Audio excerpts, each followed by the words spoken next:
विठ्ठल विटेवर उभे का आहेत? विठ्ठल विटेवर उभे आहेत यामागे अत्यंत सुंदर आणि भक्तिमय कथा आहे. ही कथा भक्त पुंडलिकाशी जोडलेली आहे.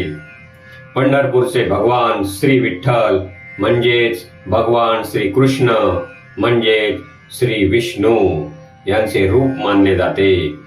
ते विटेवर उभे आहेत कारण त्यांनी आपल्या महान भक्त पुंडलिकाच्या भक्तीचा सन्मान केला. पूर्वी पुंडलिक नावाचा एक युवक होता.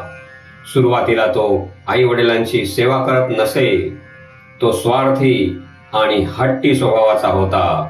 पण नंतर त्याच्या जीवनात मोठा बदल घडला. एकदा त्याला संत आणि ऋषींच्या सहवासातून समजले की आई वडिलांची सेवा हीच खरी ईश्वर सेवा आहे. त्यानंतर त्याने पूर्ण मनाने आपल्या माता पित्यांची सेवा सुरू केली. तो इतका सेवाभावी झाला की दिवस रात्र आई वडिलांची सेवा करण्यातच त्याला आनंद वाटू लागला.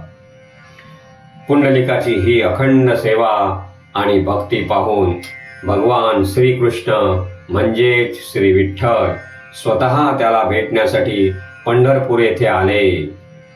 त्यावेळी पुंडलिक आपल्या आई वडिलांचे पाय चेपत होता. भगवान दारात आले, पण पुंडलिकाने आई वडिलांची सेवा अर्धवट सोडली नाही. त्याने देवाला ओळखले, पण प्रथम कर्तव्य महत्वाचे मानले. पुंडलिकाने जवळची एक वीट भगवंताच्या दिशेने फेकली आणि नम्रपणे म्हणाला, प्रभू, कृपया या विटेवर उभे राहा. मी प्रथम माझ्या माता पित्याची सेवा पूर्ण करतो, नंतर तुमचे दर्शन घेतो.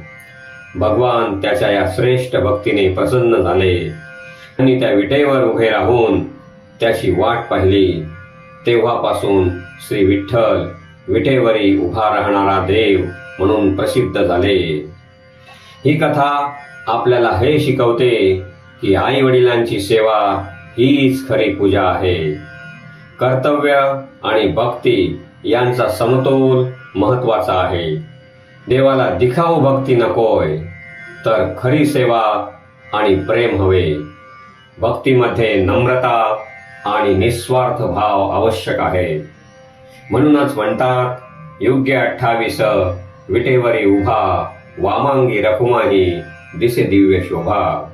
याचा अर्थ भगवान विठ्ठल अनेक युगांपासून त्या विटेवर भक्तासाठी उभे आहेत. ते भक्तांची विटेवर उभे राहून वाट पाहत आहेत.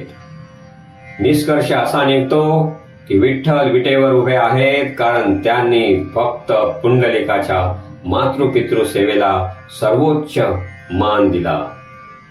ही भक्त कथा नाही, तर जीवनाला दिशा देणारा एक संदेश आहे. सेवेतच खरा देव आहे.